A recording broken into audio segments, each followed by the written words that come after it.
कृपा से सब काम हो रहा है। आपकी कृपा से सब काम हो रहा है। देखिए कितने लोग इस बात को मानते हैं कि आज करने और कराने वाला वो परमात्मा है। ये आप सब जानते हैं कि ना मैं कुछ कर सकता हूँ ना आप कुछ कर सकते हैं। नहीं तो इसका सीधा सीधा एक प्रमाण है, भाग्योदय भोजन समर्जितेना सत्संगम लभते पुरुषो यदा वै। ये इतना बड़ा काज श्रीमद् भागवत जैसा ग्रंथ और आपको सहज में सुनने को मिल रहा है और हमें सहज में सुनाने को मिल रहा है। ये सहज में किसी को सुनने को अथवा सुनाने को नहीं मिलता। इसके लिए बड़ी तपस्या, बड़ा भजन, बड़ा परिश्रम करना पड़ता है। तो ये किसकी कृपा से?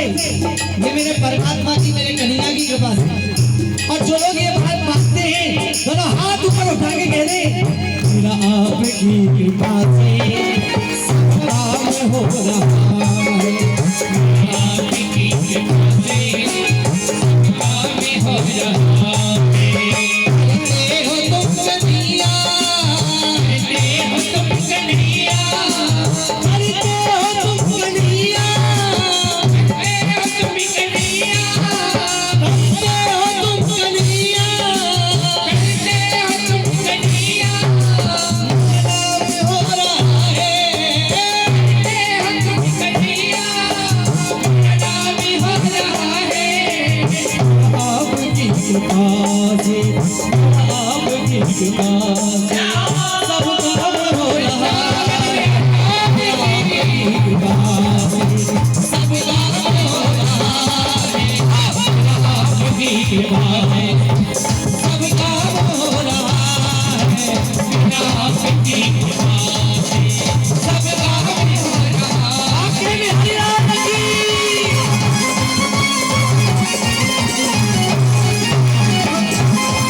एक बार हाथ ऊपर करके सभी माताएं एक बार बताओ, आखिर में हरियाणा की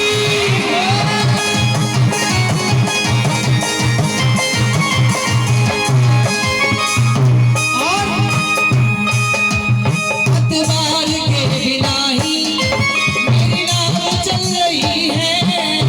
अतवार के बिना ही मेरी नाव चल रही है। अतवार के बिना ही मेरी नाव चल रही है। अतवार के बिना ही मेरी नाव चल रही है। बिन मांगे कन्हैया हर चीज मिल रही है। बिन मांगे कन्हैया हर चीज मिल रही है। बिन मांगे कन्हैया हर चीज मिल रही है। बिन मांगे कन्हैया हर चीज मिल रही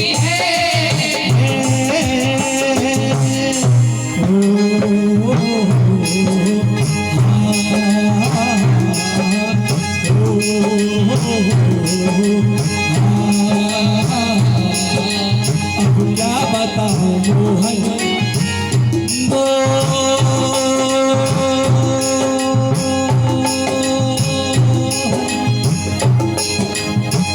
क्या बताऊं मोहन आराम हो रहा है। अब क्या बताऊं मोहन आराम हो रहा है।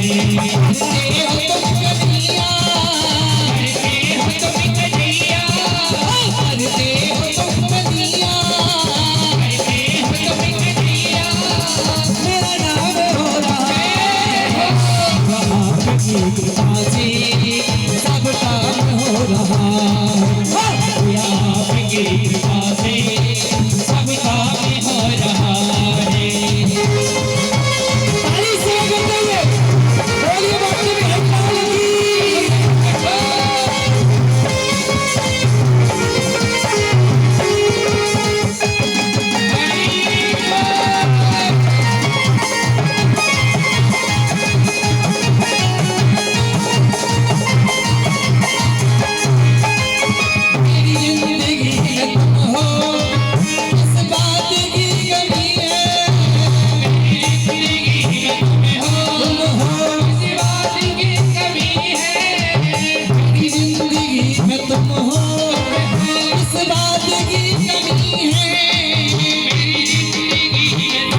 इसका गम नहीं कि बदल गया जमाना, मेरी कश्ती चलाने वाले कहीं तू बदल ना जाए।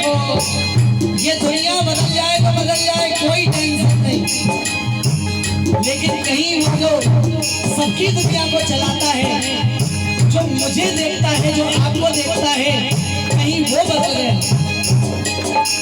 लोग हमें बदनाम करते हैं, लोग हमें बदनाम करते हैं, लेकिन लोग हमें बदनाम करते हैं, लेकिन हम वो भक्त हैं जो सिर्फ और सिर्फ तेरा नाम लेते हैं। मेरी जिंदगी में तुम हो, किस बात की कमी है, मेरी जिंदगी में तुम हो, किस बात की कमी है, मेरी जिंदगी में तुम हो, किस बात की कमी है, मेरी जिंदगी में तुम हो, किस बात की कमी है, मुझे और अब किसी की परवाह भी नहीं है, मुझे और अब किसी की परवाह भी नहीं है, मुझे और अब किसी की परवाह भी नहीं है, मुझे और अब किसी की परवाह भी नहीं है।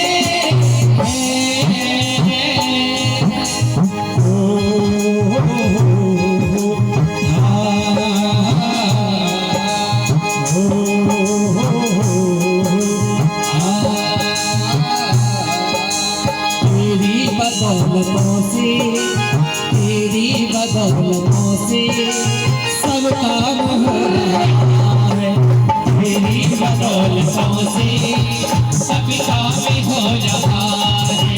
करते हो तुम कदिया, करते हो तुम कदिया, करते हो तुम कदिया, करते हो तुम कदिया, मेरा नाम हो रहा है, आपकी कृपा से सब काम हो रहा है, आपकी कृपा से सब काम हो रहा है।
सब काम हो रहा है, आपकी कृपा से सब काम हो रहा है, आपकी कृपा से सब काम हो रहा है।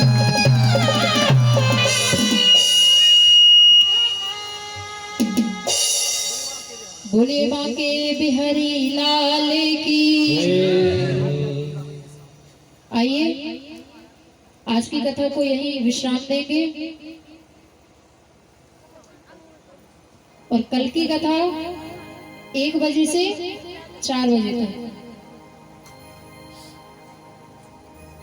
बोले बाके बिहारी लाल की जय हो।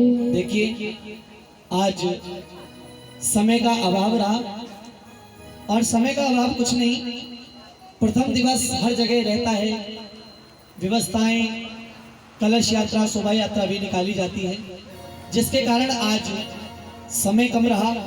और प्रथम दिवस महात्मा के हिसाब से आज आप सभी ने पूज्य देवी जी के द्वारा श्रीमद् भागवत कथा को श्रवण किया, और निरंतर कल से ये 6 दिन तक कथा जो हमारे जजमान बैठे हैं वो सुन लें। आप सबको यहाँ पर सवेरे 8 बजे आना है। सवेरे 8 बजे यहाँ पर हमारे विद्वान ब्राह्मणों के द्वारा भागवत कथा का पूजन, 33 कोटि देवी देवताओं का पूजन, आवाहन, नित्य कर्म की पूजा यहाँ पर हुआ करेगी प्रातःकाल 8 बजे से और 10 बजे तक। तो जो जजमान हैं वो तो आएंगे ही, साथ में अगर उनके कुटुंबी या फिर गांव के लोग जो भी भक्तगण पूजा में सम्मिलित होना चाहते हैं वो हो सकते हैं। ऐसा कुछ नहीं है कि जो लोग जजमान बनकर के बैठे हैं सिर्फ वही पूजा करेंगे, क्योंकि ये भागवत कथा आप सबकी है, ये सार्वजनिक भागवत कथा है, गांव जानी भागवत कथा है, आप सबके द्वारा ही यह भागवत कथा चल रही है। तो आप सब इस भागवत कथा में आमंत्रित हैं। आप सवेरे की पूजा में आए 8 बजे से और 10 बजे तक, और उसके बाद अल्पाहार लेने के बाद दोपहर 1 बजे से, और ठंड का समय है इसलिए 4 बजे तक भागवत कथा रखी गई है, क्योंकि गांव काफी दूर है, यहाँ से आपको जाने तक के लिए भी समय चाहिए। तो 1 बजे से और शाम 4 बजे तक संगीतमय भागवत कथा आपको पूजनीय नीलम मिश्रा जी के द्वारा, जैसा कि आपको बताया कि इन्होंने मेरे द्वारा शिक्षा ग्रहण करी है, पर मैं सच कहूं मैं कोई गुरु नहीं, मैं कोई अध्यापक नहीं, मैं तो दिल से कह दूं, हृदय से कह दूं, अभी मैं अध्यापक शिक्षक बनने लायक नहीं, मैं तो अभी छात्र भी बनने लायक नहीं। ये तो मेरे भी गुरुजनों की कृपा है, मेरे भी माता पिता का आशीर्वाद है, जो भागवत कथा चल रही है और आज शिष्य तैयार हो रहे हैं और वह भी कर रहे हैं। तो आप सब पूजनीय नीलम मिश्रा जी के द्वारा 6 दिन तक निरंतर भागवत कथा सुने, और जहां जहां तक आपकी रिश्तेदारी है, नातेदारी है, आप सभी को बताएं। क्यों? क्योंकि ऐसा कहा जाता है, आप करे और करवाए, आप करे और करवावे, नानक शीघ्र ही मुक्ति पावे। अगर आप धर्म करते हैं तो उसका तो पुण्य आपको मिलेगा ही, लेकिन अगर आप और 4 लोगों से कराएंगे तो उसका भी पुण्य आपको मिलेगा। तो एक वायदा करिए कि कल से आप कम से कम 4 लोगों को लेकर के आओगे। ले आओगे? ज्यादा हो गए? अच्छा 3 ले आओगे? वो भी ज्यादा है। 2 लोगों को ले आओगे? अच्छा 1 को ले आओगे? नहीं, मेरे को लगता है ज्यादा है। अगर 1 भी ना आए तो कोई बात नहीं, आप तो आ ही जाए। नहीं, मेरे को डबका लग गया, डाउट हो रहा है। बोले कहीं ऐसा ना हो, महाराज जी को प्रॉमिस कर दिया है कि 5 लोगों को लाना है, 5 मिले नहीं तो हम भी ना जाएंगे। नहीं प्रभु, अगर कोई ना मिले तो आप तो जरूर आइएगा। मुझे बड़ा अच्छा लगा कि आज पहले ही दिवस में, जैसा कि महाराज जी ने बताया था कि यहाँ के भक्त बड़े दयालु हैं, बड़ी यहाँ भक्ति वास करती है। तो मैं तो सच कह दूं कि मैं प्रॉपर वृंदावन का ब्रजवासी हूँ, मैं ब्रज से रहने वाला हूँ। मुझे लगा नहीं आपके गांव इस बरवटी में आकर के कि ये बरवटी है, मुझे तो लगा है कि ये वृंदावन है। कह दो वृंदावन बिहारी लाल की। तो ये साक्षात मुझे संकल्प धाम आश्रम में आकर के लगा, क्योंकि यहाँ तो साक्षात भक्ति वास कर रही है। आप सबके हृदय में भक्ति है, तभी तो आप इतनी दूर आकर के बैठे। नहीं तो किसके पास टाइम है आज के समय में? जिसको पूछो, जैसा कि आपने अभी सुना, पूजनीय देवी जी ने बताया, दीन कहे धनवान सुखी, धनवान कहे सब राजा को भारी है। कोई तन दुखी, कोई मन दुखी, कोई धन भी नहीं रहे तो दास, थोड़े थोड़े सब दुखी, सुखी राम जी के दास। यहाँ दुखी सब है, किसी के पास टाइम नहीं है। कोई कह देता बोले महाराज मेरे को तो नौकरी पे जाना है, चाकरी पे जाना है, धंधे पे जाना है, समय किसी के पास नहीं। लेकिन आप बड़े बिरले भक्त हैं कि आप अपना अमूल्य समय निकाल करके यहाँ तक पहुंचे। एक बार मैं चाहूंगा आप अपने लिए एक बार जोरदार तालियों का स्वागत, जो आप इतने सारे भक्त यहाँ पर आए हैं। और मैं तो सबसे बड़ा श्रेय दूंगा यहाँ पर संकल्प धाम आश्रम के जो महंत जी हैं। मैं नाम तो उनका नहीं जानता, मैं तो बाबा जी के नाम से ही जानता। श्री मनोज बरोलिया जी जो हमारे संकल्प धाम आश्रम के महंत जी हैं, मैं चाहूंगा एक बार जोरदार तालियां उनका स्वागत। बहुत बहुत धन्यवाद इस व्यास मंच से, बहुत बहुत साधुवाद, जिन्होंने कि आप सबको, उन्होंने अपना कल्याण तो किया ही है इस भागवत कथा को करा करके, लेकिन उन्होंने सही मायने में आपको भी तार दिया, क्योंकि उनके ही द्वारा, नहीं तो हम आपको क्या जानते। आज उनकी नौका में बैठ करके ये समझ लीजिए आप सबकी नैया पार लग जानी है। तो आप सभी रोजाना यहाँ पर सवेरे 8 बजे, दोपहर में 1 बजे आएंगे। और एक नियम बता दूं जो जजमान हैं उनके लिए, कि अगर आप हो सकते हैं तो व्रत रह करके इस भागवत कथा को सुने, ज्यादा पुण्य मिलेगा।